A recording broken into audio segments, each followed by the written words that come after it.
Em seguida, recordou o fato de que, quando menino, ficava impressionado com o hábito do médico da família de carregar um estetoscópio simples dentro do chapéu.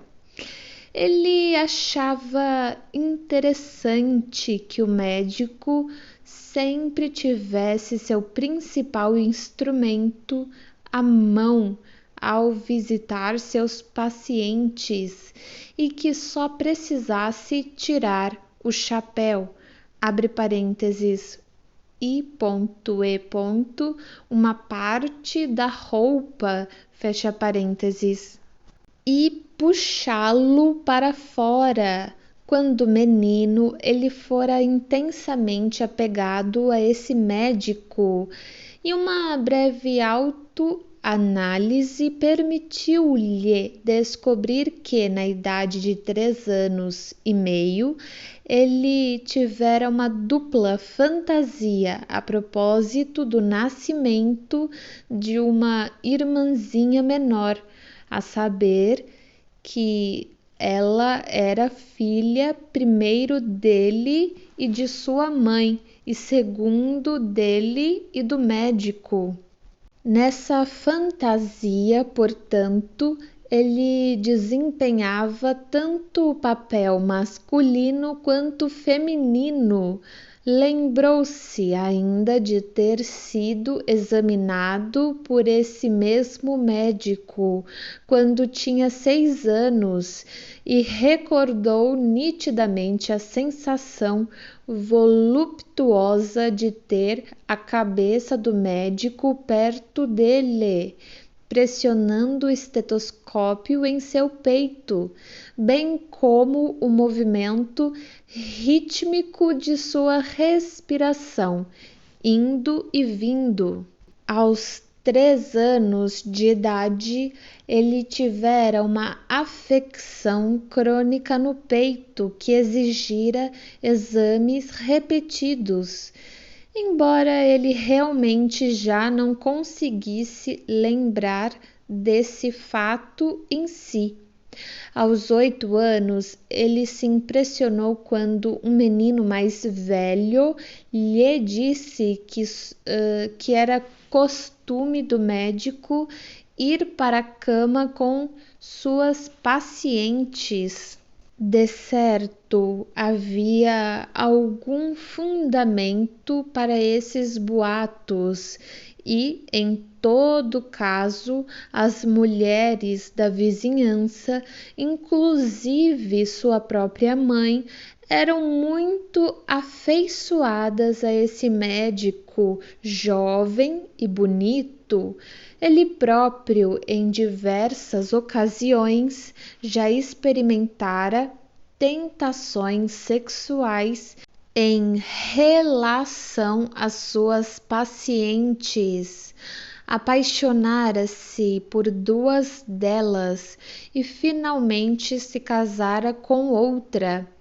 Tampouco há alguma dúvida de que sua identificação inconsciente com esse médico foi a razão principal de ele optar pela profissão médica. Outras análises nos fazem supor que este é indubitavelmente o motivo mais comum. Abre parênteses, embora seja difícil determinar sua frequência. Fecha parênteses, no presente caso, houve uma determinação dupla. Primeiro, pela superioridade, em várias ocasiões, do médico sobre o pai, de quem o filho sentia muito ciúme, e segundo, pelo conhecimento que o médico tinha de coisas proibidas e por suas oportunidades de satisfação sexual. Veio então um sonho que já publiquei em outro lugar, Jones, 1910. Era de natureza nitidamente homossexual masoquista. Nele, um homem que era uma figura substituta do médico atacava-o com uma espada. A espada recordou-lhe uma história na Volsung Nibelungen saga, em que Sigurd coloca uma espada nua entre ele mesmo e Brunhilde adormecida. O mesmo episódio ocorre na lenda de Arthur, que nosso homem também conhece bem. Agora se torna claro o sentido do ato sintomático. Nosso médico colocou seu estetoscópio simples entre ele e suas pacientes, tal como Sigurd colocou sua espada entre ele mesmo e a mulher em quem não devia tocar.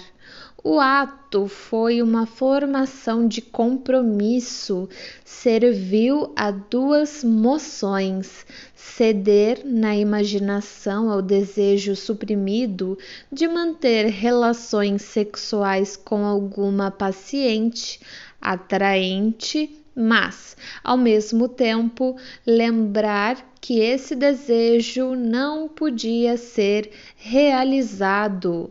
Foi, por assim dizer, um encantamento contra a tentação. Eu acrescentaria que o seguinte trecho do Richelieu de Lord Lytton causou grande impressão no menino. Sob o governo de homens de total grandeza, a pena é mais poderosa do que a espada, e que ele se tornou um escritor fecundo que usa uma caneta excepcionalmente grande. Quando lhe perguntei por que precisava dela, deu a resposta característica: porque tenho muito a expressar. Essa análise volta a nos lembrar quão extenso é o conhecimento da vida anímica fornecido pelos atos inocentes e sem sentido, e quão cedo se desenvolve na vida a tendência à simbolização.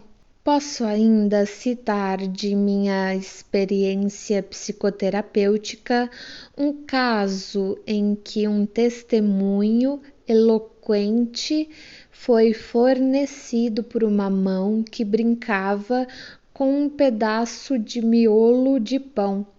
Meu paciente era um menino que ainda não completara 13 anos, padecendo há quase 2 anos de uma histeria grave, e a quem finalmente aceitei em tratamento psicanalítico, depois que uma longa estada numa instituição hidropática mostrou-se infrutífera.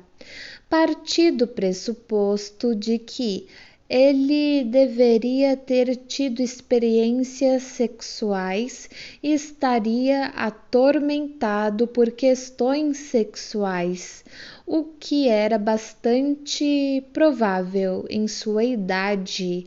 Abstivera-me, porém, de correr em seu auxílio com esclarecimentos, pois queria submeter novamente à prova minhas premissas.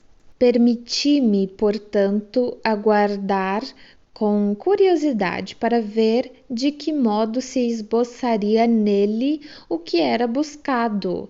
Um dia notei que ele rolava alguma coisa entre os dedos da mão direita, colocava no bolso, onde continuava brincando, tornava a retirá-la, etc. Não lhe perguntei o que tinha na mão, mas, de repente, ele abriu e me mostrou.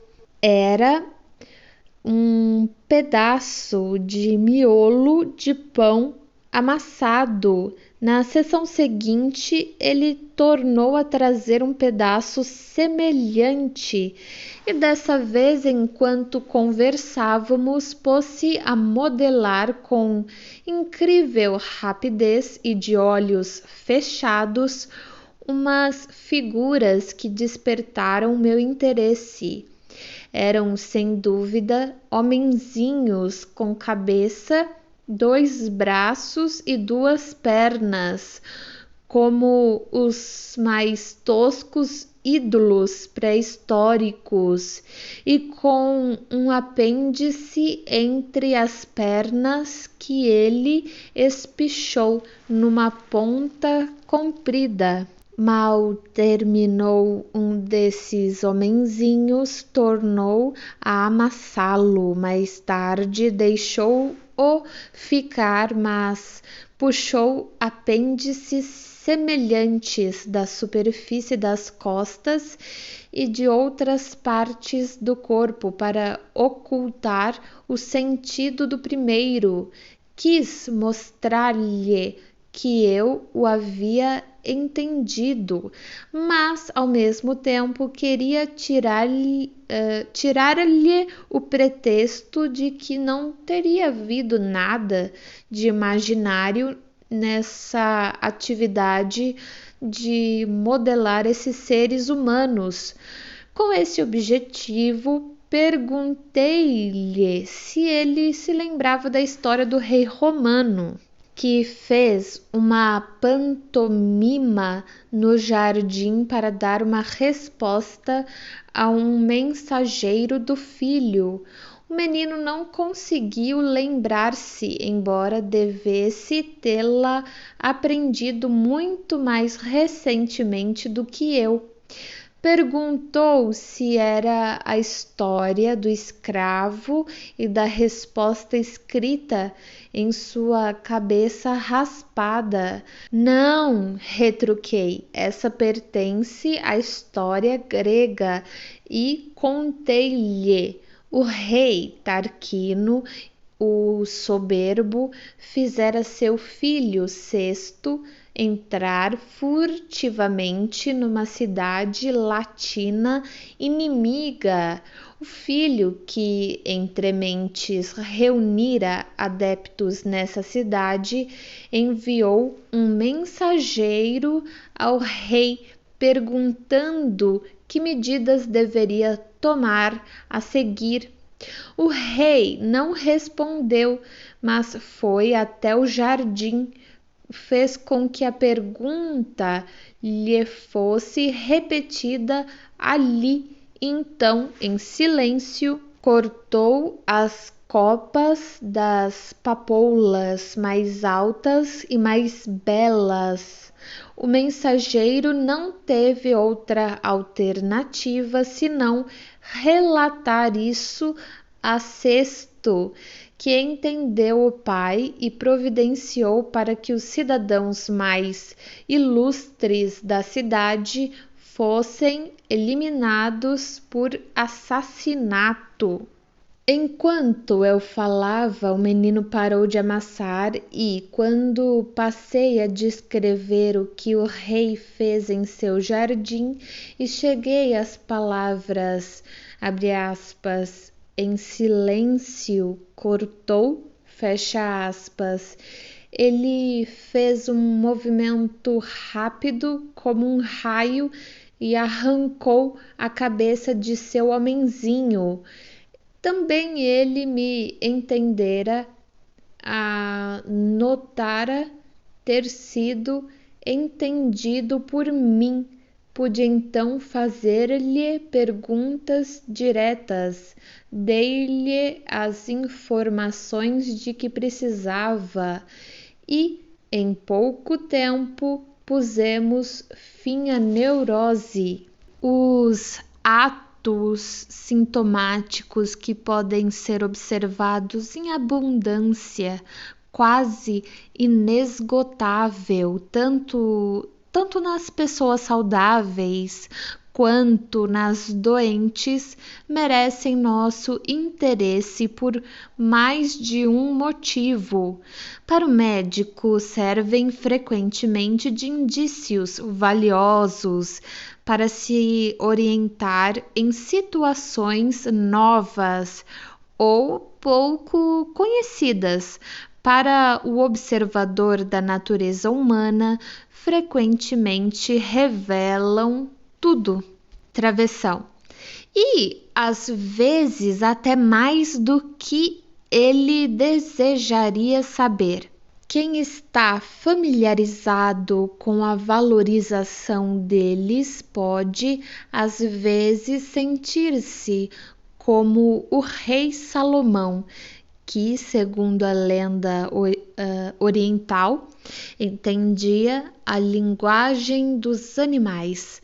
Certo dia eu tinha de examinar um rapaz, a quem não conhecia, na casa de sua mãe.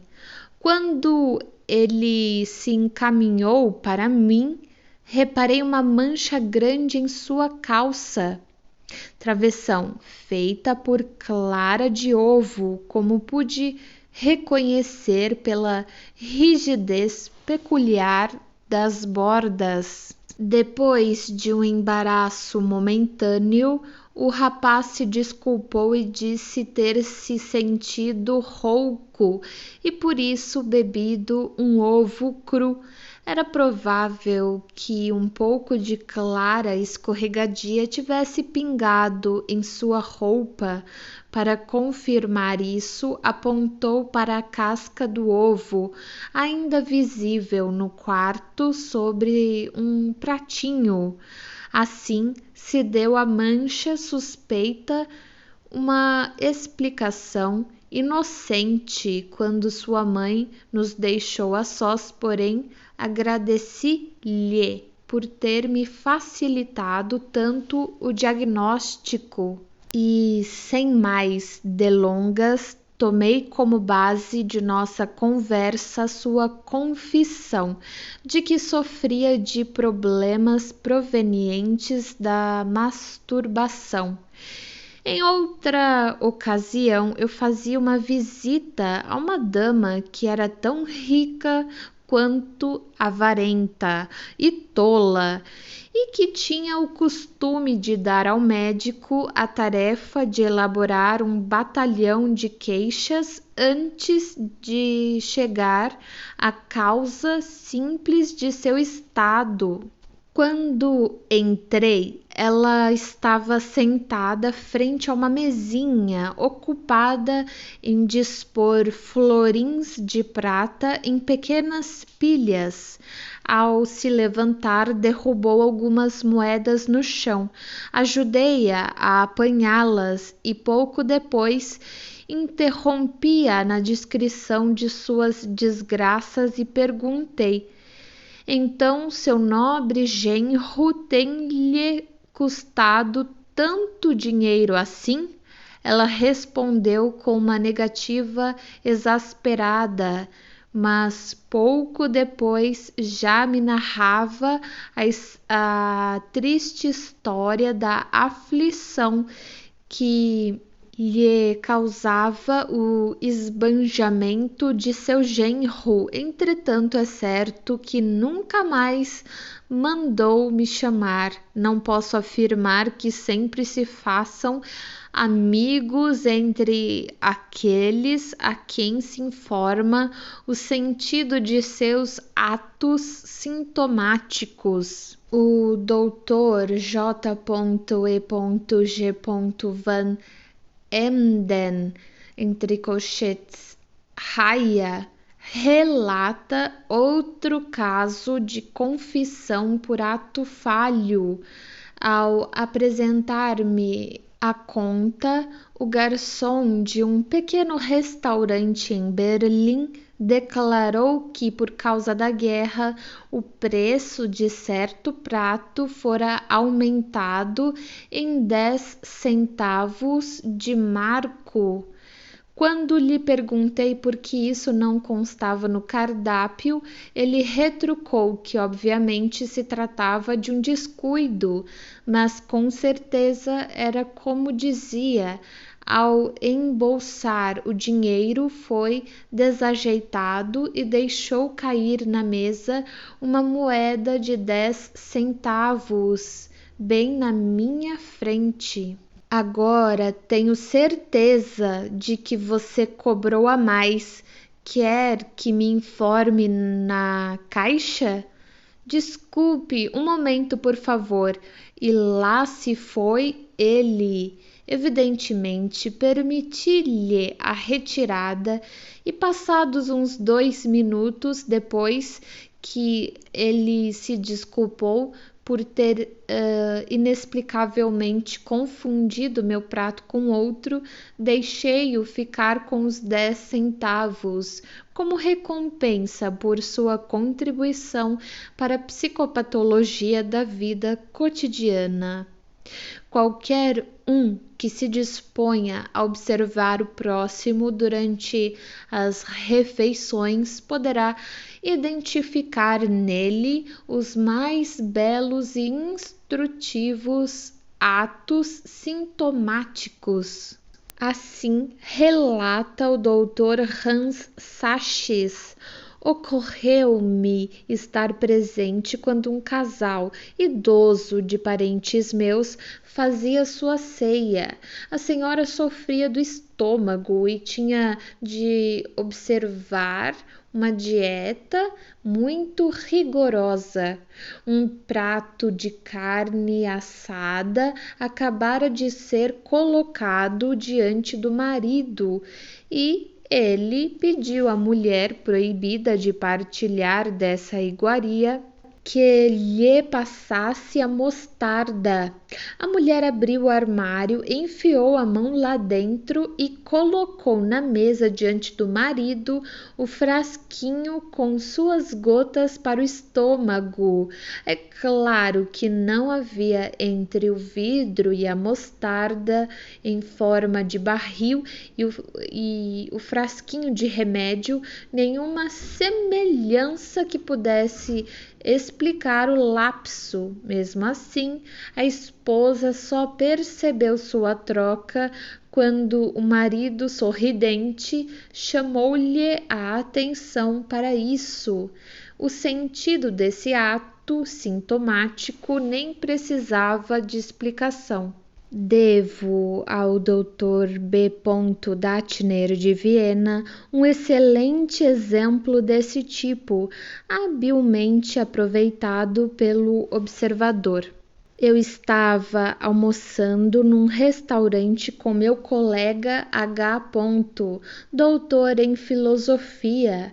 Ele me falava das dificuldades dos estagiários e mencionou de passagem que antes de concluir seus estudos encontrara colocação como secretário do embaixador, ou mais exatamente do ministro plenipotenciário e extraordinário do Chile. Mas aí o ministro foi transferido e não me apresentei ao seu sucessor. Enquanto proferia essa última frase, ele levou à boca um pedaço de torta, mas deixou-o cair da faca de modo aparentemente desajeitado. Apreendi prontamente o sentido culto desse ato sintomático e, como que por acaso, disse a meu colega não familiarizado com a psicanálise: Você certamente deixou escapar um bom bocado. Ele, no entanto, não percebeu que minhas palavras poderiam referir-se igualmente a seu ato sintomático e me repetiu com uma vivacidade singularmente surpreendente e encantadora, como se meu comentário lhe tivesse tirado as palavras da boca. Exatamente a mesma frase que eu dissera. Certamente deixei escapar um bom bocado. E em seguida desabafou, dando uma descrição detalhada da inabilidade que o fizera perder esse emprego bem remunerado. O sentido do ato sintomático simbólico torna-se mais claro quando se tem em vista que meu colega tinha escrúpulos em falar comigo, um conhecido bem distante, sobre sua precária situação material, e que o pensamento irruptivo disfarçou-se num ato sintomático que expressava simbolicamente aquilo que deveria permanecer oculto, assim proporcionando ao falante um alívio advindo do inconsciente. Os exemplos seguintes mostrarão quanta riqueza de sentido pode evidenciar-se num ato aparentemente inintencional de tirar alguma coisa ou levar alguma coisa embora. Do Dr. B. Datner, um colega fez uma visita a uma amiga de quem fora um grande admirador na juventude. Era a primeira visita depois do casamento dela. Ele me contou essa visita e mostrou-se surpreso por não ter conseguido manter sua resolução de ficar pouquíssimo tempo com a amiga. Passou então a narrar um curioso ato falho que ali lhe aconteceu. O marido da amiga, que participava da conversa, pôs-se a procurar uma caixa de fósforos que seguramente estava em cima da mesa quando da chegada de meu colega. Este também vasculhou seus bolsos para ver se não a teria guardado acidentalmente, mas foi em vão. Passado um bom tempo, ele realmente a encontrou no bolso, ficando surpreso com o fato de só haver um fósforo na caixa.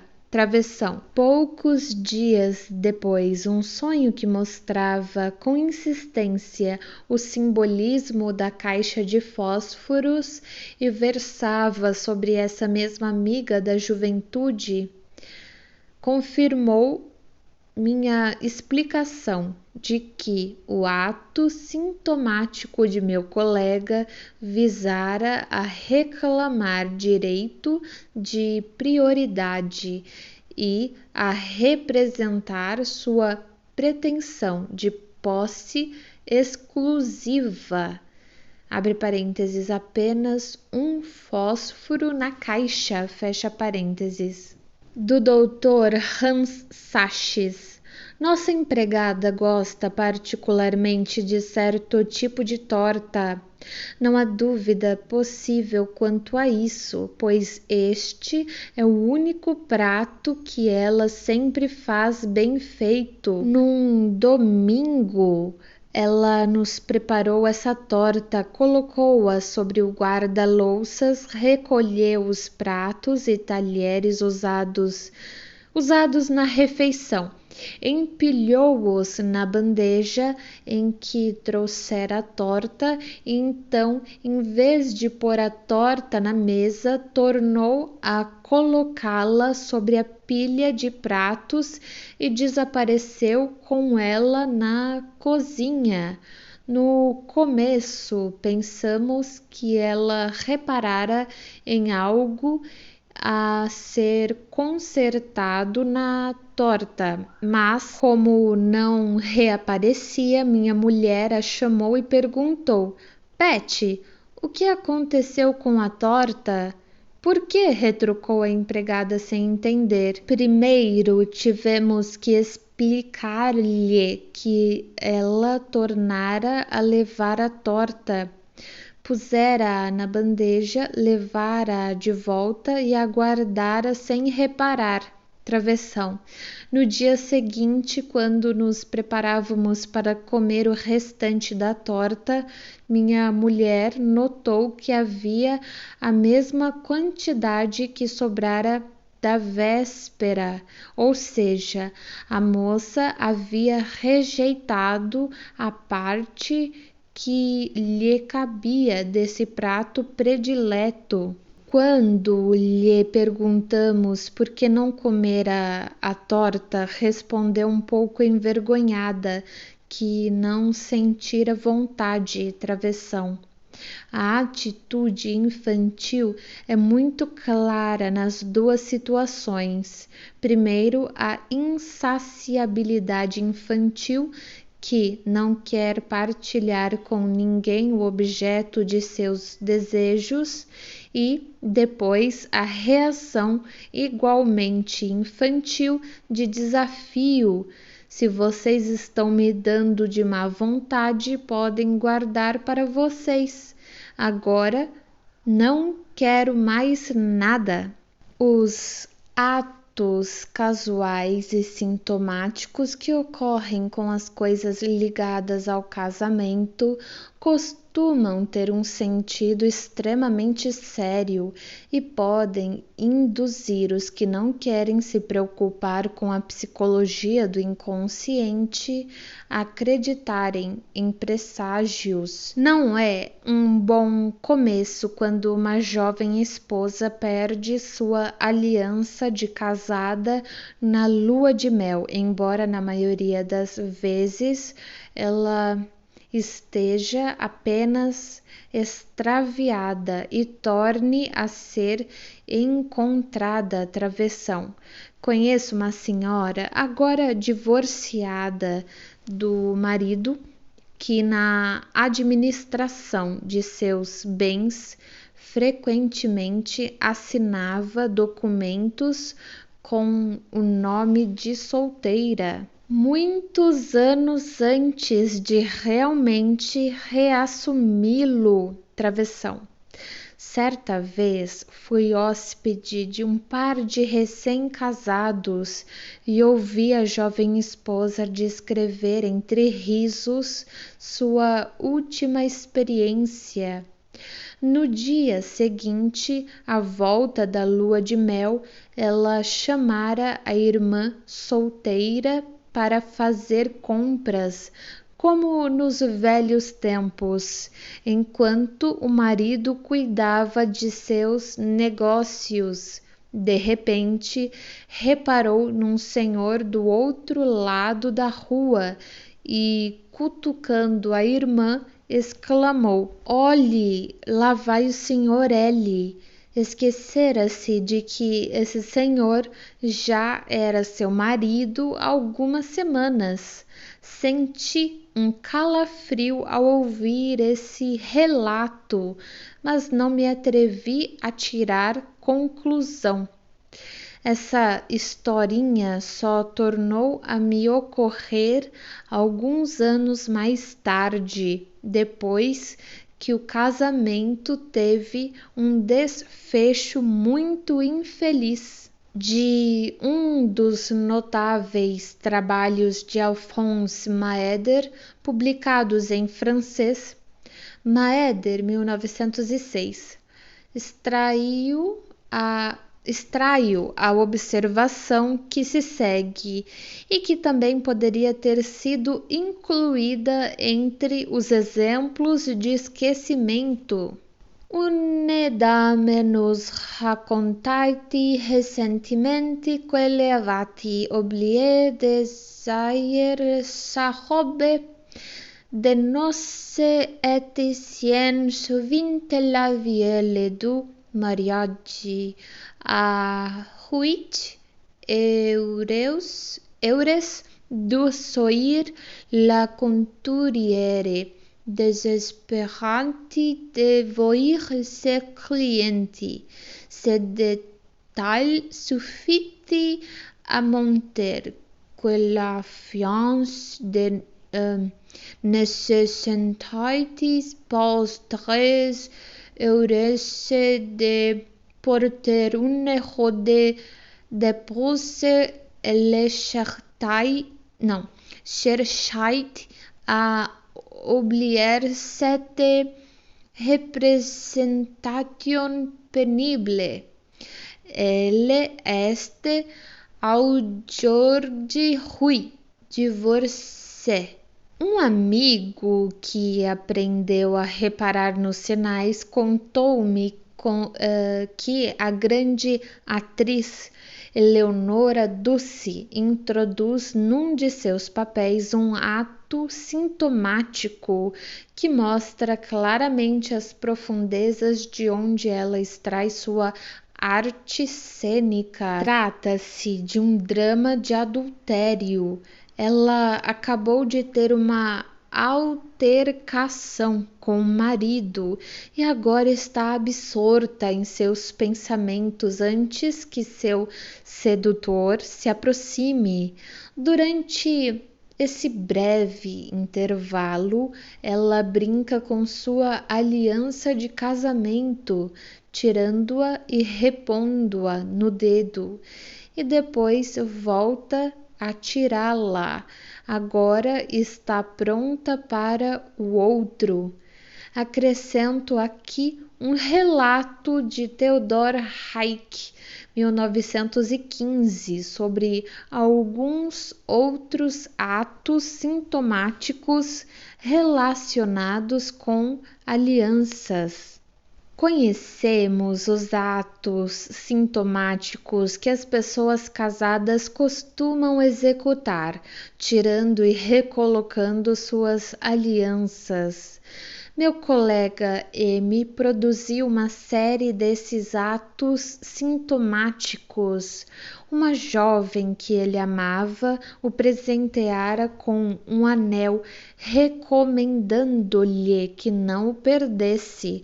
Caso contrário, ela saberia que ele já não a amava. Depois disso, ele foi ficando cada vez mais preocupado com a possibilidade de perder o anel.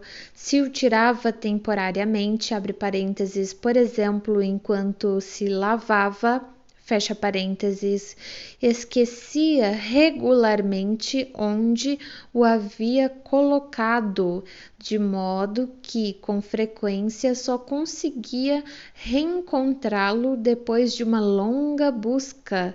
Se ia pôr uma carta na caixa do correio, não conseguia suprimir uma leve angústia de que o anel fosse arrancado do dedo pelas bordas da abertura. Certa vez, realmente portou-se de maneira tão desajeitada que o anel caiu na caixa.